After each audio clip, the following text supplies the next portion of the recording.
So you might be asking, well, Nick, how do you actually take it off? Yeah, well, let me tell you.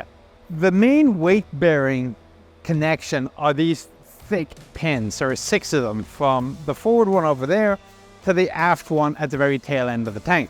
Before you take the track off, you need to shorten it and give it a little bit more wiggle room to move, shall we say. So the first thing you do is you put blocks, a bit like this one here actually, under the first and third road wheels. You drive the vehicle onto those blocks, it raises the road wheels. You now use links to tie the road wheels in the upper position.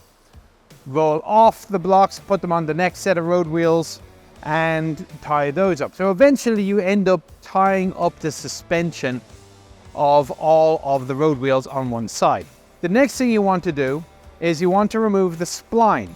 So there is ordinarily a protective cover in front of the sprockets here. Now there's a spline that connects the outer sprocket wheel with the inner sprocket wheel. Now it's not the only connection per se, but it is a reinforcer. So what you have to do is you remove the outer panel.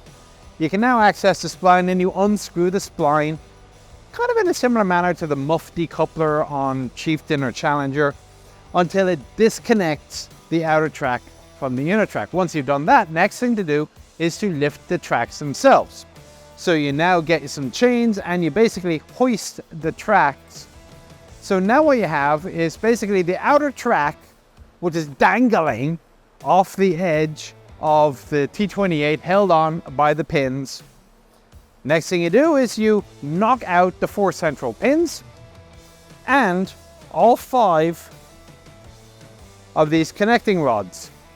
So now the entire track is held on by the front pin and the aft pin. Then it gets interesting.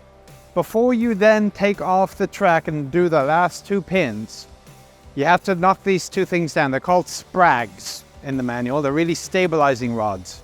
So they will pivot out on the pivot points, you extend them, and they come out to stabilize the track as you're about to disconnect it. Because remember, you got 4 inches of metal on one side of the road wheels, and you don't have 4 inches of metal on the other side. So if you just disconnected a track without these stabilizing sprags, the track would simply go flump, which would be a little bit embarrassing and a lot more work. So once you have the stabilizing sprags out, and you also attach the winches on the top, on both ends, just in case the sprags don't hold, so you take up a little bit of slack, the next thing you can do is you can start to knock off the weight from the tracks. So now you have the sprags are ready, the winches are attached, you knock out the last 2 pins forward and aft. You now have to do the last disconnecting from the bindings. So you take the front winch, you lift the front end of the track just a little bit. So now all the weight is at the back. You then take the back winch, lift that up a little bit, and what that will do is that will release some of the pressure on the binding between the inner and outer tracks. Now you've already taken the spline out, but there is still a binding between the 2. So you lift up the back end, that releases all the tension and pressure holding the outer track to the rest of the hull. Then take your tanker bars, you pry the track out an inch or 2. Once it's out, you then lower the 2 winches, so the track is now hopefully balanced upright on the 2 sprags, which by the way, hopefully you reinforce them. You dug little holes for the sprag base plates to go into so they don't slip. Because remember, you're talking about 15 tons about to topple over. You may then gently reverse the vehicle away from the one track, which is standing on its own, and now you have to take the other track off. Well, remember the way this thing finishes up, it becomes basically a trailer. So this becomes the middle of the trailer and the unarmored parts of the outside. So let's say you did the right track first. If I recall, that's the correct way of doing it, but I'll have to check in the manual.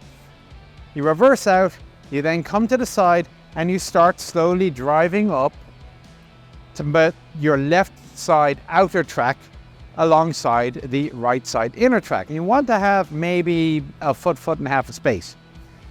Now you're immediately going to come across the first problem, which is this sprag. So you're driving along and you hit the sprag.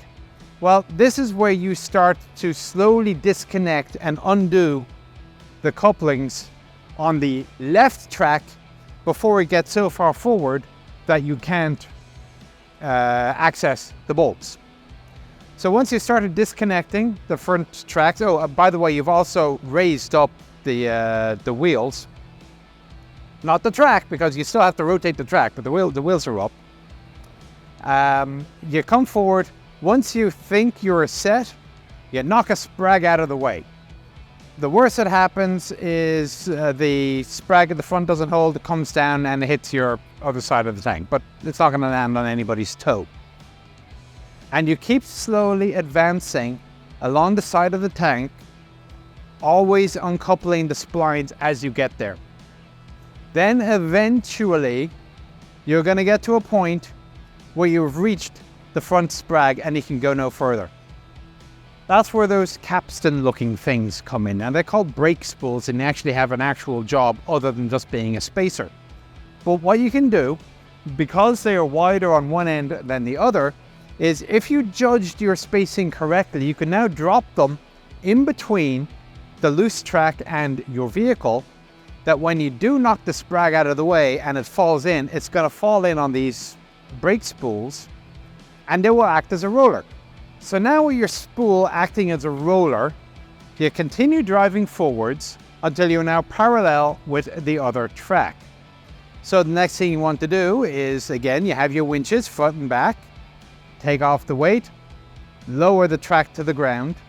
But before you remove the winches, because they're basically still holding it up together, otherwise the spool, raise the winch a little bit, pull the spools out, and then you take the track jacks. Now these are the track connecting fixtures, is the official term for the thing.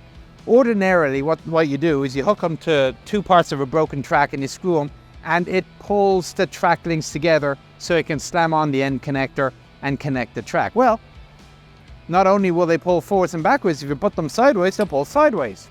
So you can use the track jacks to drag the two halves of the trailer together close enough that you can then bolt them with the spacers. So there's this little spacer that comes in between the two parts here. Once they are bolted together, then you can go set about to remove the winches. Now, you got to line them up pretty well. And if you don't get it quite right, there are turnbuckles at the front here. And the turnbuckle can give you a little bit of adjustment forwards and backwards while you're doing the closure of the trailer. So then, once the trailer is completely done, you've unhooked your winches, you drive your T95 out of the way, or your T28, forgive me, one or the other, depends on what year it is. And you have to finish setting up your trailer. So your trailer is connected by a couple of spacers at the bottom, and there's also a couple at the top. Now the trailer, of course, is undriven. It is a trailer. So when you hook up with the tow cables in your X manner, your T28 to the front and then the trailer behind, you still have the question of, well, how do you steer the trailer? Well, that's where these brake spools come in.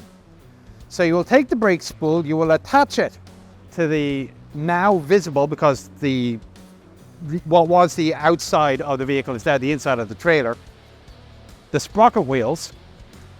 You then wrap a rope around it a few times, connect one end of the rope to your crossbar, which is being used to hold the top half of the vehicle together, or the trailer together. And this is now your brake.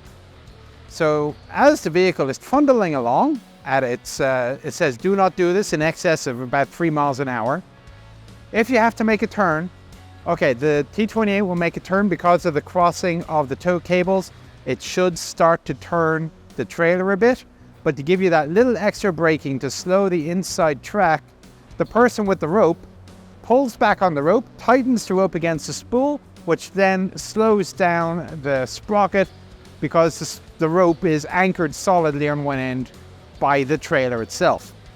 So you do this for your whatever distance it is to get across that one little bridge, or to get onto the LST, or whatever it is that you need to do with manually walking alongside. When you get to the other end of the bridge, you then have to reverse the process and put the whole thing back together again.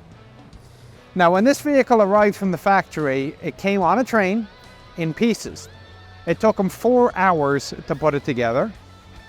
And then a little later on, because they had to do some various testing, it took them 4 hours to take it apart again. Now they ended up on the record, they did this 3 times. By the time they were done, it was taking about 2.5 hours, both to take it apart or to put it back together. Now they said in the report that if they changed these pins from the current square head, I mean they're basically a 90-degree angle on them, to a tapered edge, they could shave an hour off of the process for assembling or disassembling the vehicle. So now you know. I don't know when you're ever going to find this useful, because I don't think this collection has any intention of taking the thing apart again in the next century. But you never know.